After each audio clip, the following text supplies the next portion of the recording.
कहानी है रामपुर गांव की, जहां के मर्द महिलाओं को हमेशा नीचा दिखाने की कोशिश में रहते। अरे अभी तक खाना नहीं आया क्या? मुझे एक और शादी करने की जरूरत है। नहीं जी नहीं, ऐसा मत करना, वरना मैं कहाँ जाऊंगी। खाना लेकर मैं अभी आई जी। गांव की पंचायत में भी फैसले हमेशा औरतों के खिलाफ ही रहते। मैं जो फैसला सुनाता हूँ वो भगवान की आज्ञा होती है। इस लड़के ने अपने मन से शादी करके अच्छा नहीं किया। लड़के को घर भेज दो और इसकी शादी इसकी जाति की किसी लड़के से करवा दो। लेकिन ये लड़के, इसे तो गांव के बाहर निकाल दो। नहीं नहीं जमींदार साहब, ये क्या बोल रहे हैं? ऐसा नहीं हो सकता। मेरी बेटी मासूम है, इसे अच्छे बुरे की समझ नहीं है। अरे कहाँ जाएगी ये बेचारी? कहाँ जाएगी? इतनी चिंता है तो पूरे परिवार का गांव निकाला कर देते हैं। बेचारे पूरे बसे बसाए परिवार को गांव छोड़ना पड़ता है। चाहे जो हो, अगर बेटियों को कंट्रोल नहीं कर सकते तो गांव में रहने का कोई मतलब नहीं है। यहाँ औरतों को दब कर रहना होगा। कोई भी अपने हिसाब से कुछ नहीं कर सकता, सब ईश्वर की मर्जी से ही होगा। तभी गांव का एक आदमी दौड़ा दौड़ा आता है। सरपंच साहब, जमींदार साहब, वो कालिया है ना, उसकी बेटी पढ़ने के लिए शहर जा रही है। अच्छा, ये कब हो गया? और कालिया की हिम्मत कैसे हो गई ऐसा करने की? लेकर आओ उसे और उसकी बेटी को। बस फिर क्या था, हाजिर हो जाते हैं कालिया और उसकी बेटी सरपंच के सामने।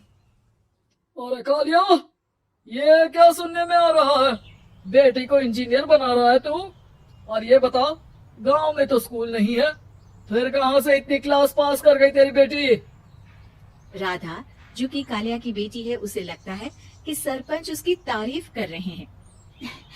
सरपंच जी, मैंने ऑनलाइन पढ़ाई की है, डिस्टेंस लर्निंग से। सभी में मैंने अच्छे नंबर पाए हैं, जिसे देखते हुए शहर की इंजीनियरिंग कॉलेज में मुझे स्कॉलरशिप मिली है। वाह जी वाह, क्या होती है ये? पहले तो ये बताओ, फिर आगे की बात करते हैं। पूरा गांव राधा की बात सुन रहा था और राधा बोलती जा रही थी। तो ऐसे मैं फ्री में एक अच्छी शिक्षा लेकर गांव में जो कुछ परेशानियां हैं, जैसे बिजली, पानी और इंटरनेट जैसी समस्याओं के लिए काम करूंगी। मैं गांव को शहर से जोड़ने के लिए पुल का निर्माण करवाने का प्रस्ताव रखूंगी।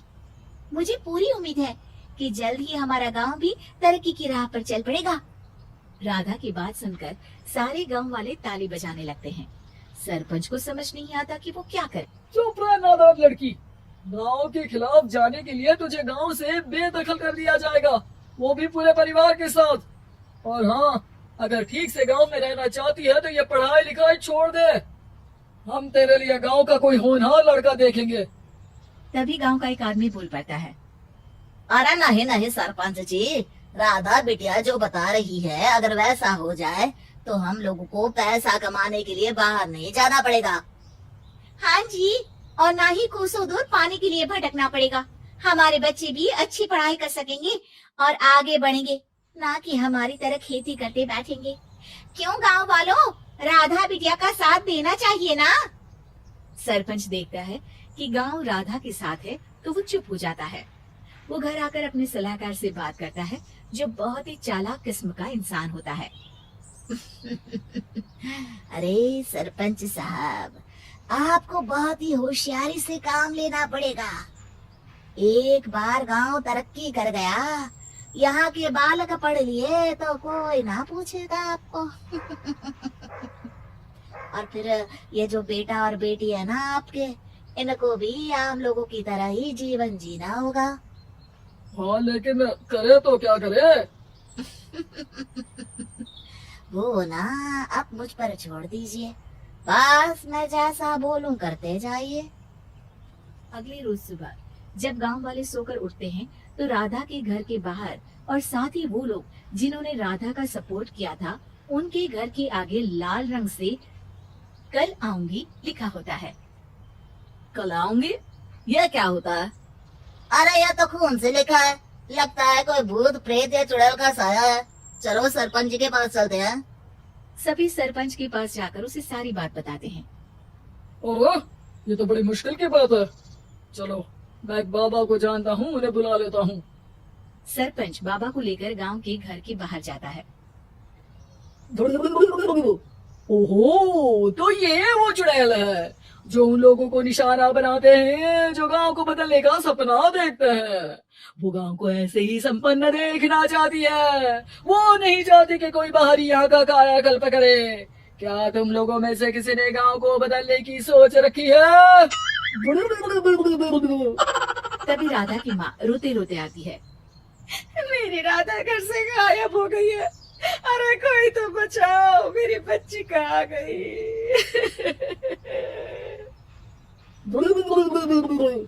ले गई वो चुड़ैल, तेरी बच्ची को ले गई। अब वो उसे शापित करके छोड़ेगी, उस पर चुड़ैल का साया हो जाएगा। तभी बुरी सी हालत में राधा भी वहाँ आ जाती है। उसके बाल चुड़ैल की तरफ फैले होते हैं और कपड़ों में खून लगा होता है। सभी राधा को देखकर डर जाते हैं। माँ, पता नहीं मुझे कौन उठा कर ले गया था। अरे दूर दूर हो जा चुड़ैल, अब हम लोग इस गांव में नहीं रुकेंगे। अरे कैसी बातें कर रहे हैं आप? कल तो आप मेरे भरोसे गांव का हुलिया बदलने, अपने बच्चों को पढ़ाने और तरक्की उन्नति की बात कर रहे थे, तो आज क्या हो गया आपको? ये फिर तुम लोगों को बहकाएगी। ये चुड़ैल गांव में आ चुकी है, ऐसे ही ये तुम्हारे घर के बच्चों को भी ले जाएगी। गांव वाले राधा को गांव से बाहर निकाल देते हैं। उसके माँ बाप रोते रहते हैं, लेकिन गांव वाले नहीं मानते। मैं भी अपनी बहन के साथ गांव के बाहर रहूंगा, लेकिन वो पढ़ाई नहीं छोड़ेगी। वहीं सरपंच के घर पर सलाहकार कहता है। देखा, सांप भी मर गया और लाठी भी नहीं टूटी। लेकिन अगले ही दिन सरपंच के घर के बाहर भी वही शब्द लिखे होते हैं। और फिर सरपंच की बीवी कहती है, हमारी बेटी को किसी ने अगवा कर लिया है। तभी राधा का भाई वहाँ आ जाता है। अरे गांव वालों, मैंने सरपंच जी की बेटी को देखा था। वो चुड़ैल उसे उठाकर ले जा रही थी। अरे क्या मजाक कर रहे हो? नहीं नहीं सरपंच जी, आप नहीं जानते। वो चुड़ैल अब आपकी बेटी में आ जाएगी, जैसे राधा के अंदर आ गई थी। तभी सरपंच की बेटी वैसी ही हालत में वहाँ आती है जैसे राधा आई थी। पापा, पता नहीं कैसे मैं गायब हो गई थी। चुड़ैल, इसके अंदर भी चुड़ैल का साया है, मारो इसे। अरे नहीं नहीं, इसे भी राधा के पास गांव के बाहर ही भेज दो। अरे चुप रहो, मेरी बेटी कहीं नहीं जाएगी और चुड़ैल वुड़ैल कुछ नहीं होता है। अरे कैसे बात कर रहे हो सरपंच जी? आप तो बोल रहे थे कि आपका फैसला भगवान का ज्ञान होता है, तो अपने पर बात आई तो अब आप ऐसे बोल रहे हैं। अरे ना ना ना, आपको अपनी बेटी को त्यागना ही होगा। अरे बुलाओ बाबा को। राधा का भाई बाबा को ले आता है, जिसे अब गांव वालों के डर के कारण सच बोलना पड़ता है। मैं कोई बाबा नहीं हूँ, मैं तो मोची था। ये सलाहकार महोदय ने मुझे कहा था एक्टिंग करने को। वो मुझे पैसे देने वाले हैं। अब मुझे माफ कर दो। गलती हो गई, मुझे माफ कर दो। तभी वहाँ राधा आ जाती है। देखा सरपंच जी, जब गांव के बच्चे साक्षर होंगे तो आप जैसे लोगों की चालाकी नहीं चलेगी।